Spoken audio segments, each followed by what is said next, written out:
Video में हम पढ़ेंगे न्यायिक पुनरावलोकन। न्यायिक पुनरावलोकन भारत और अमेरिका दोनों में पाया जाता है, लेकिन यहाँ पर हम पढ़ेंगे अमेरिका में न्यायिक पुनरावलोकन।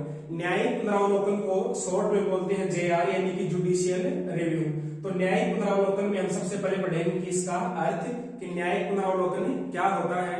उसके बाद में न्यायिक पुनरावलोकन की आलोचना, और सबसे लास्ट में पढ़ेंगे हम इसके महत्व। तो सबसे पहले देखते हैं कि न्यायिक पुनरावलोकन का क्या अर्थ होता है। न्यायिक पुनरावलोकन का अर्थ देखो, अमेरिका के संविधान में कहीं भी न्यायिक पुनरावलोकन का शब्द नहीं लिखा गया है। अमेरिकी संविधान में कहीं भी न्यायिक पुनरावलोकन नाम नहीं लिखा गया है, बल्कि यह अमेरिका के सर्वोच्च न्यायालय द्वारा प्रतिपादित किया गया है। सर्वोच्च न्यायालय द्वारा प्रतिपादित किया गया है, और अमेरिका के सर्वोच्च न्यायालय ने न्यायिक पुनरावलोकन को 1803 में प्रतिपादित किया था। सर्वोच्च न्यायालय में 1803 में एक मामला आया था जिसको बोलते हैं मारबरी बनाम मेडिसन विवाद। मारबरी बनाम मेडिसन विवाद। इस विवाद में न्यायाधीश मार्शल ने न्यायिक पुनरावलोकन का सिद्धांत दिया था। यानी कि न्यायिक पुनरावलोकन अमेरिका के संविधान में नहीं लिखा गया है, बल्कि यह इस मामले में सर्वोच्च न्यायालय के न्यायाधीश मार्शल द्वारा प्रतिपादित किया गया था। अब देखते हैं कि न्यायिक पुनरावलोकन क्या होता है। न्यायिक पुनरावलोकन क्या होता है?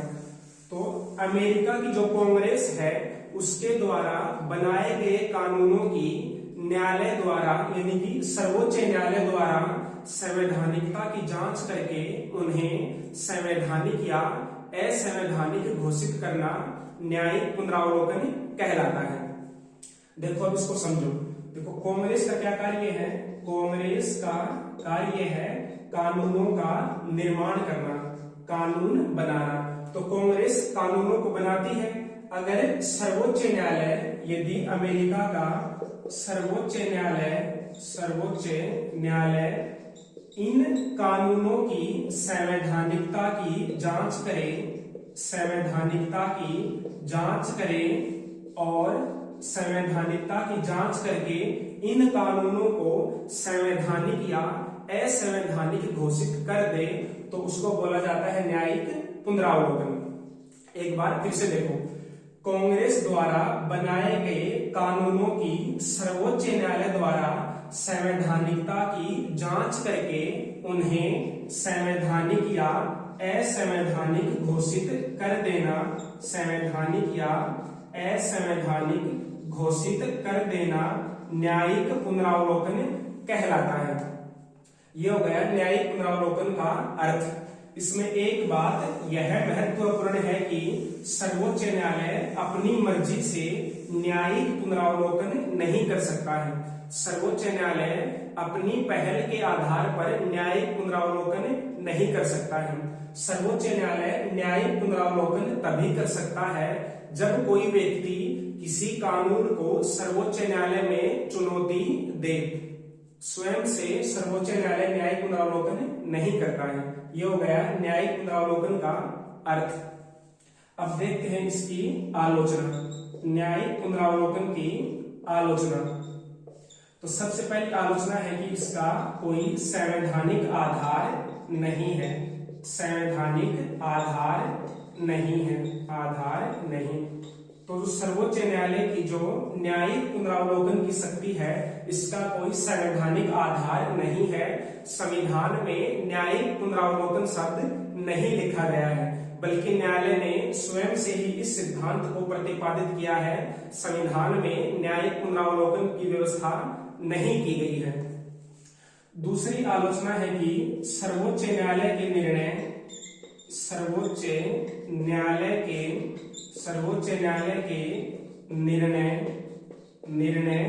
राजनीति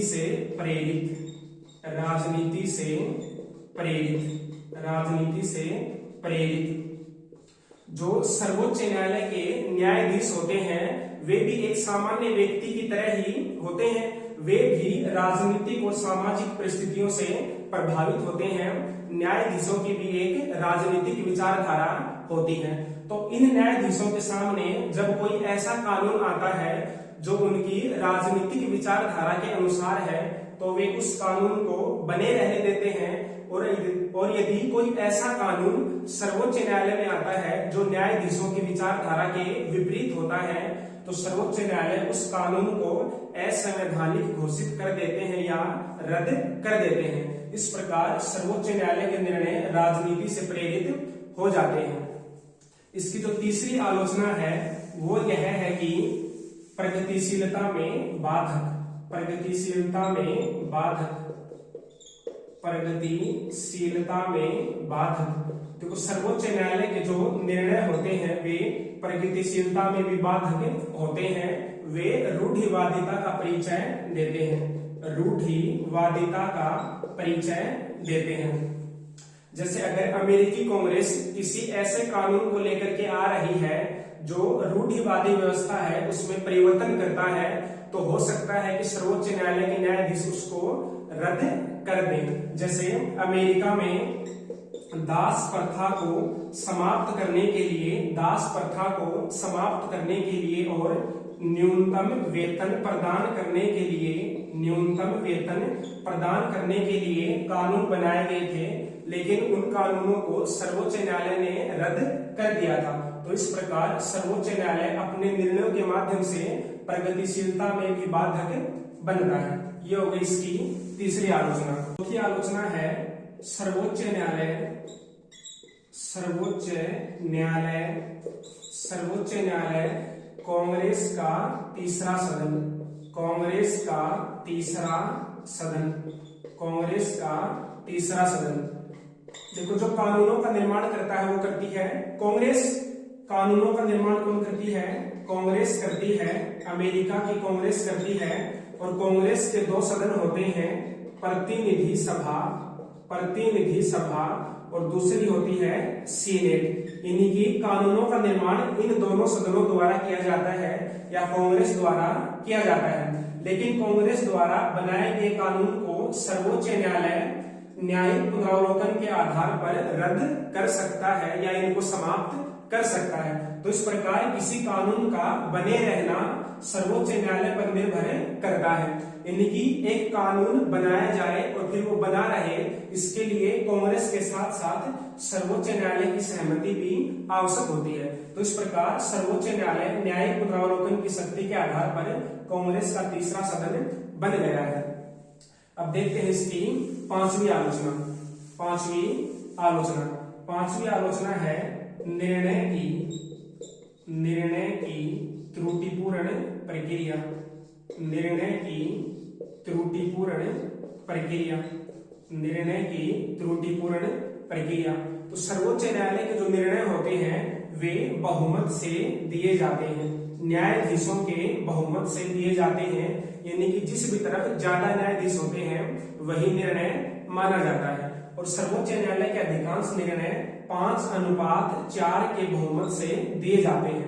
यानी कि 5 न्यायाधीश एक तरफ होते हैं और 4 न्यायाधीश एक तरफ होते हैं। तो जिस तरफ 5 न्यायाधीश होते हैं उन्हीं की बात मानी जाती है। लेकिन जो 5 न्यायाधीश होते हैं ये भी कानून के पढ़े हुए होते हैं, कानून पढ़े हुए होते हैं। और जो 4 न्यायाधीश होते हैं ये भी कानून पढ़े हुए होते हैं। यानी कि ये सारे ही सदस्य, ये सारे न्यायाधीश योग्य होते हैं। लेकिन केवल 5 न्यायाधीशों की बात मानी जाती है, 4 की बात नहीं मानी जाती है।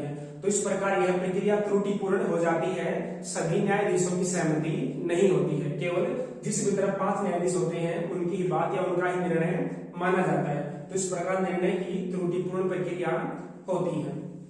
अब जो छठी आलोचना है वो यह है कि सामाजिक और, छठी आलोचना है सामाजिक और आर्थिक जीवन में, सामाजिक और आर्थिक जीवन में अस्थिरता, आर्थिक जीवन में अस्थिरता। देखो अनेक बार ऐसा होता है कि कांग्रेस द्वारा बनाया गया कोई कानून वर्षों तक उपयोग में आता रहता है, जनता उसके अनुसार अपना कार्य करती रहती है। लेकिन फिर अचानक से एक दिन सर्वोच्च न्यायालय न्यायिक पुनरावलोकन के आधार पर इस कानून को रद्द कर देता है या समाप्त कर देता है। तो फिर इस प्रकार जो नागरिक होते हैं वे सरकार पर फिर भरोसा नहीं करते हैं और उनका जो सामाजिक और आर्थिक जीवन है वह अस्थिर हो जाता है, क्योंकि लोगों को लगता है कि कांग्रेस ने जो कानून बनाया है उसको सर्वोच्च न्यायालय कभी भी समाप्त कर सकता है। तो इस कारण अस्थिरता उत्पन्न हो जाती है। जो सातवीं आलोचना है वो यह है कि कांग्रेस के उत्तरदायित्व में ह्रास, कांग्रेस के उत्तरदायित्व में ह्रास। तो कांग्रेस के सदस्य जब कानूनों का निर्माण करते हैं तो वे लापरवाह हो जाते हैं, कानूनों पर अच्छे से ध्यान नहीं देते हैं, क्योंकि उनको पता होता है कि यदि हम कानून बनाने में कोई कमी छोड़ देंगे या कानून अच्छे से नहीं बनाएंगे तो उस कमी को सर्वोच्च न्यायालय न्यायिक पुनरावलोकन द्वारा दूर कर देगा। तो इस प्रकार जो कांग्रेस के सदस्य हैं वे लापरवाह है और अनुत्तरदायी हो जाते हैं। तो ये हो गई न्यायिक पुनरावलोकन की आलोचना है। अब देखते हैं न्यायिक पुनरावलोकन का महत्व। तो सबसे पहला महत्व है सीमित शासन की स्थापना करना। सीमित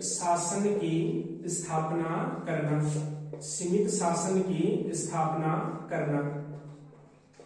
देखो, अमेरिकी संविधान निर्माता एक सीमित शासन की स्थापना करना चाहते थे कि सीमित शासन एक ऐसा शासन होता है जिसमें सरकार के प्रत्येक अंग की सीमित शक्तियां हो, उसके पास असीमित शक्तियां ना हो। इसका मतलब हुआ कि जो राष्ट्रपति है यानी कि जो कार्यपालिका है और जो कांग्रेस है उसके पास सीमित शक्तियां होनी चाहिए। तो सर्वोच्च न्यायालय न्यायिक पुनरावलोकन के माध्यम से सीमित शासन की स्थापना करता है।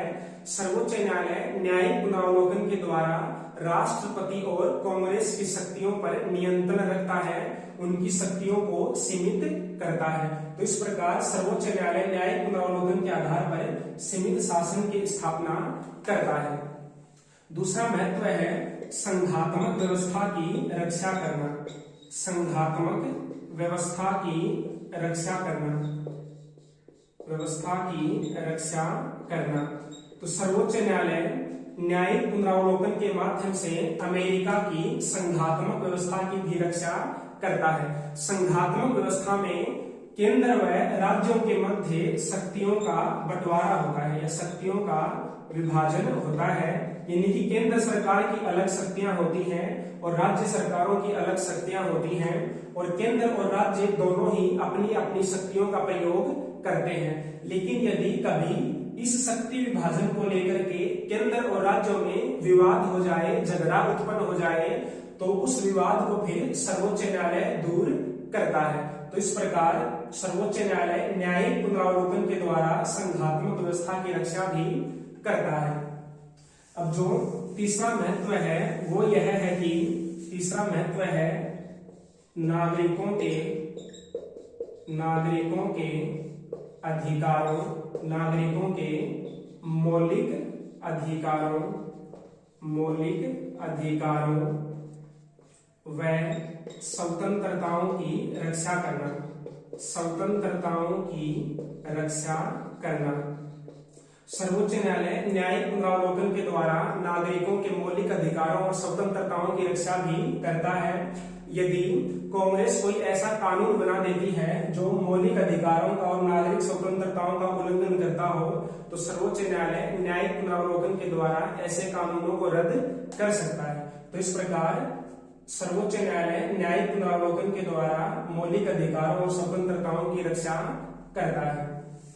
अब जो चौथा महत्व है वो यह है कि संविधान को गतिशीलता प्रदान करना। संविधान को गतिशीलता प्रदान करना।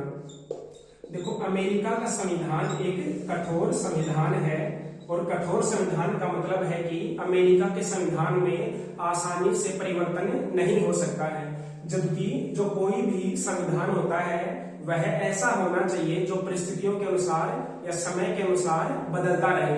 लेकिन अमेरिका का संविधान एक कठोर संविधान है, वह आसानी से नहीं बदल पाता है, उसमें आसानी से परिवर्तन नहीं किया जा सकता है। तो सर्वोच्च न्यायालय न्यायिक पुनरावलोकन के द्वारा समय समय पर संविधान की अलग अलग तरीके से व्याख्या करता रहता है, जिससे संविधान में गतिशीलता बनी रहती है। तो ये हो गया न्यायिक पुनरावलोकन का महत्व, और ये कंप्लीट हो गया न्यायिक पुनरावलोकन।